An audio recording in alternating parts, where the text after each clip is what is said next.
प्रिय विद्यार्थियों, सुप्रभात। कक्षा 12 के समस्त वर्गों का हिंदी ऑनलाइन क्लास में स्वागत है। आपने अब तक पढ़ा था हरिवंश राय बच्चन की आत्म परिचय कविता आपने पढ़ ली थी। आज आपके नए कवि हैं कुंवर नारायण। कुंवर नारायण की दो छोटी छोटी कविताएं आपके यहाँ है, कविता के बहाने और बात सीधी थी पर। तो थोड़ा सा इनका साहित्यिक परिचय लेते हैं हम। कुंवर नारायण, जिनका जन्म सन 1927 में होता है।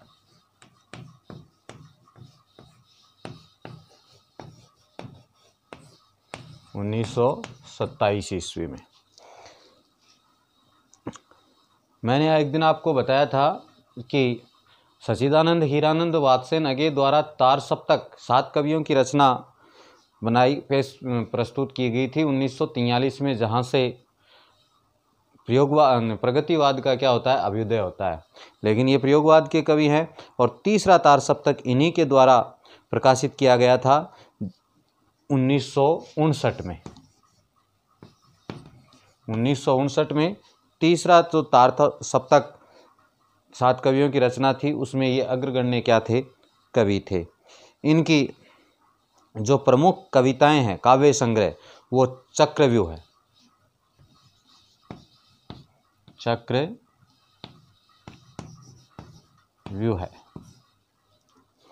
चक्रव्यूह है, व्यू बड़ा।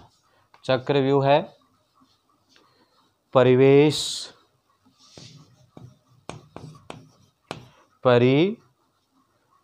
परिवेश,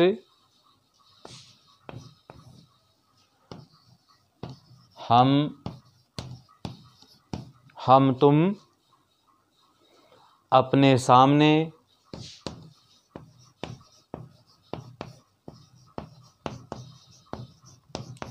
अपने सामने, कोई दूसरा नहीं,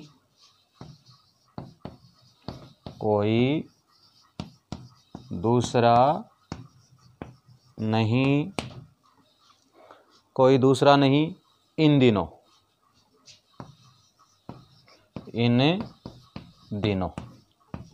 ये इनकी क्या है, काव्य रचनाएं हैं। तथा इनके 2 खंड काव्य भी है, आत्मजयी और वाजश्रवा। आत्मजयी और श्रवा। आत्मजयी और वाजश्रवा, ये इनके क्या हैं, खंड काव्य।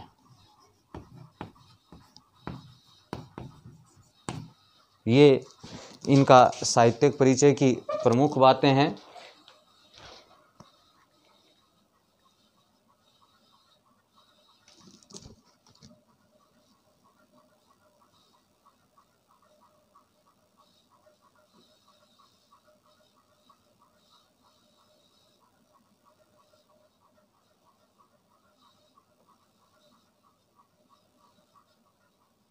तो थोड़ा सा हम पुस्तक से पढ़ते हैं इनका जीवन परिचय के विषय में। अपनी पुस्तक में ध्यान दोगे कि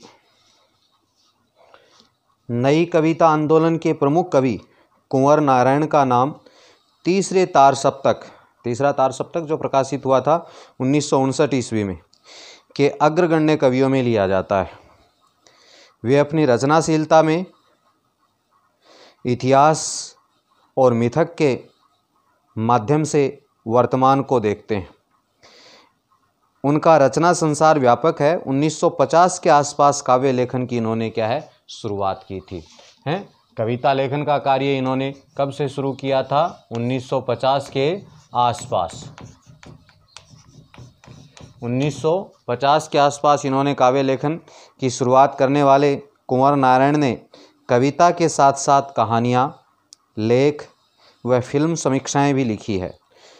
उनका कहना है, कविता मेरे लिए कोई भावुकता की हाय हाय न होकर के यथार्थ के प्रति एक प्रौढ़ प्रतिक्रिया की मार्मिक अभिव्यक्ति है। जो वास्तविकता है उसके प्रति उनकी एक मार्मिक अभिव्यक्ति थी। उनकी प्रमुख कविता संग्रह है जो मैंने बोर्ड पर लिख रखा है, प्रमुख कविता संग्रह में चक्रव्यूह है, परिवेश, हम तुम, अपने सामने, कोई दूसरा नहीं, इन दिनों, ये तो इनका क्या है प्रमुख कविता संग्रह। साथ में इनके 2 खंड काव्य हैं, आत्मजयी और वाजश्रवा।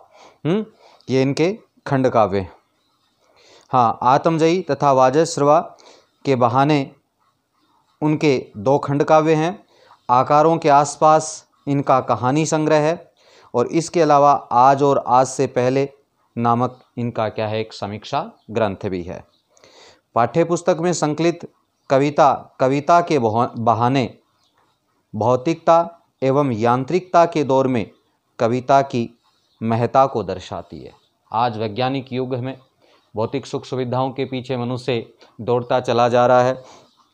कल कारखानों में यानी एक तरह से मशीनी युग के कारण एक मनुष्य भी एक मशीन, एक उपकरण बन करके रह गया है। ऐसे में कविता का अस्तित्व क्या है संकट में। कहा भी गया है कि जहाँ न पहुँचे रवि वहाँ पहुँचे कवि, अर्थात कवि है वो दूर तक की कल्पना करता है।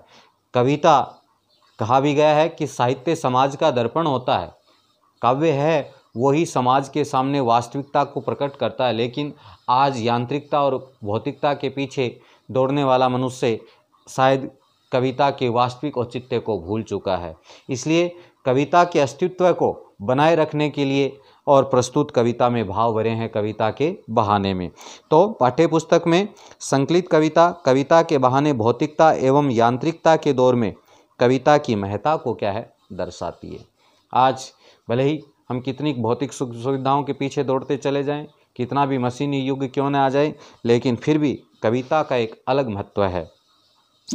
कविता की उड़ान सीमातीत है, सीमाओं से परे। जो मैंने पहले भी कहा कि जहाँ न पहुँचे रवि वहाँ पहुँचे कवि हैं। जहाँ पर सूर्य की किरणें नहीं पहुँचती वहाँ कवि पहुँच जाता अपनी कल्पना के माध्यम से। इसलिए कविता की जो उड़ान है वो सीमाओं से परे है, उसके लिए सीमाओं का कोई बंधन नहीं है। कविता का खिलना, उसकी महक भी सीमातीत है।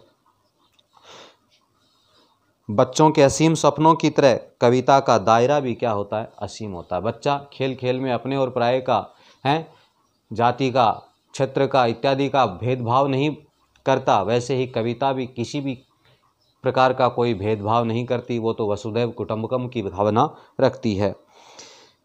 जहाँ भी सृजनात्मक ऊर्जा होती है वहाँ सीमाओं के दायरे स्वतः टूट जाते हैं। दूसरी कविता बात सीधी थी पर भाषा की सहजता पर बल देती है। ज़्यादा घुमावदार भाषा के चक्र में कभी कभी सीधी बात भी उलझकर अग्राह्य बन जाती है। अच्छी बात या अच्छी कविता का सृजन सही व सहज शब्द से जुड़ना ही होता है, क्योंकि कभी कभार साहित्यकार अपने आप को श्रेष्ठ साहित्यकार मानने के चक्कर में कलिष्टम शब्दावली का प्रयोग करता है, और उस कलिष्टम शब्दावली के कारण जो बात, जो भाव वो व्यक्त करना चाहता है उससे काफ़ी दूर हटता चला जाता है, और फिर वो पाठक वर्ग के लिए साधारण ग्राह्य नहीं रहती है। इसलिए चाहिए कि सरल स्पष्ट शब्दावली का क्या है साहित्यकार को प्रयोग करना चाहिए। तो पहली कविता है कविता के बहाने, जिसमें आज के यांत्रिक युग में कविता का अस्तित्व बनाए रखने की बात यहाँ पर कवि ने व्यक्त की है। तो ये कविता हम पढ़ते हैं। कविता एक उड़ान है चिड़िया के बहाने। कविता की उड़ान भला चिड़िया क्या जाने। बाहर भीतर इस घर उस घर, कविता के पंख लगा उड़ने के माने, चिड़िया क्या जाने। बाहर भीतर यहाँ वहाँ।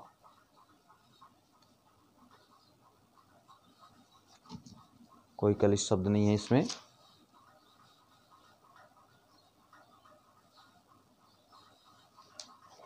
तो देखिए, कविता को कल्पनाओं की असीम उड़ान क्या है बताया गया, और कहा गया है कि कवि बताता है कि कविता कल्पना की मोहक क्या होती है, उड़ान होती है। कविता एक उड़ान है चिड़िया के बहाने, यानी कविता है कल्पना की एक मोहक उड़ान होती है।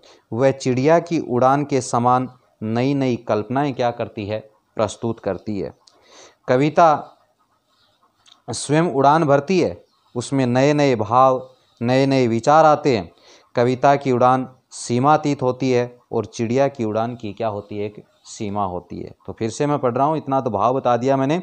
कविता एक उड़ान है चिड़िया के बहाने, यानी कविता भी कल्पना की एक मोहक उड़ान होती है, लेकिन कविता की उड़ान की कोई सीमा नहीं होती, जबकि चिड़िया की उड़ान की एक निश्चित क्या होती है, सीमा होती है। इसलिए कविता की उड़ान या कवि की कल्पनाओं की जो उड़ान होती है, उस उड़ान का महत्व कभी भी चिड़िया नहीं जानती, क्योंकि उसकी उड़ान की एक निश्चित क्या होती है, सीमा होती है। कविता की उड़ान भला चिड़िया क्या जाने, यानी कविता की उड़ान का महत्व कभी भी चिड़िया नहीं समझ सकती। क्यों? क्योंकि बाहर भीतर इसगर उसगर कविता के पंख लगा उड़ने के माने चिड़िया क्या जाने। कविता की उड़ान तो क्या होती है, सीमातीत होती है। चिड़िया बाहर भीतर इसगर उसगर तक उड़कर आती जाती रहती है, जबकि कविता की उड़ान तो क्या होती है, व्यापक होती है। उस पर कल्पनाओं के ऐसे पंख लगे रहते हैं कि वह इस घर से उस घर हैं, या एक देश से दूसरे देश हैं, या एक सीमा से दूसरी सीमा तक कविता अपना महत्व क्या है, उजागर करती रहती है। उस कविता की कल्पना की उड़ान का रहस्य कभी भी क्या है, चिड़िया नहीं जानती। क्यों?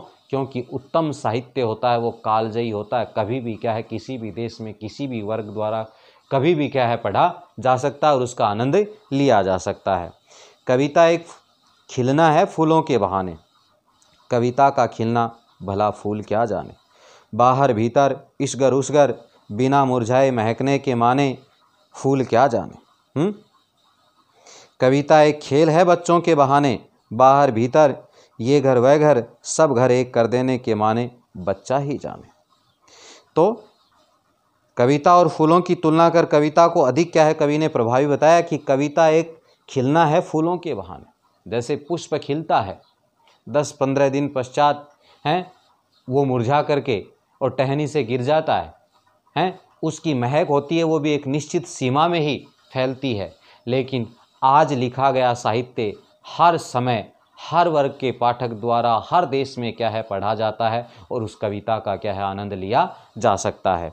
तो कविता एक खिलना है फूलों के बहाने। कविता भी एक पुष्प की तरह है महक छोड़ती है, कविता भी पुष्प की तरह खिलती है, लेकिन कविता का खिलना भला फूल क्यों क्या जाने। क्यों? क्योंकि पुष्प के खिलने की एक निश्चित क्या होती है, सीमा होती है और निश्चित दायरे में ही उसकी क्या है, सुगंध फैलती है। लेकिन कविता तो देश देशांतर में अपनी खुशबू है या अपनी प्रेरणा क्या है, देती रहती है। इसलिए बाहर भीतर इसगर उसगर बिना मुरझाए महकने के माने फूल क्या जाने। कविता तो बिना मुरझाए अपनी महक छोड़ती रहती है, जबकि पुष्प निश्चित समय पश्चात मुरझा जाता है और उसका अस्तित्व भी समाप्त हो जाता है। लेकिन इस कविता की बिना मुरझाए महकने की जो महत्ता है, उसका रहस्य कभी भी पुष्प नहीं जान सकता। तो कविता एक खेल है बच्चों के बहाने। बाहर भीतर ये घर वह घर सब घर एक कर देने के माने बच्चा ही जाने। कवि कहता है कि कविता एक बच्चे के खेल के समान है। कैसे?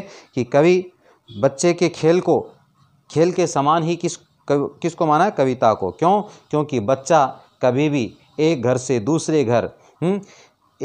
दूसरे घर सब घरों को एक ही क्या है समझता, अपने पराये का कोई भी भेदभाव नहीं करता। उसी बच्चे के खेल की तरह क्या होती है, कविता होती है, जो अपने मनोभावों को कल्पनात्मक अभिव्यक्ति देती हुई और हर काल में हर देश में हैं और हर वर्ग के पाठकों को मुक्त हस्त क्या है, अपनी प्रेरणा देती रहती है। तो कविता एक बच्चे के खेल की तरह होती है। तो आज के लिए इतना ही, शेष आगामी कविता हम कल पढ़ेंगे। तब तक के लिए धन्यवाद।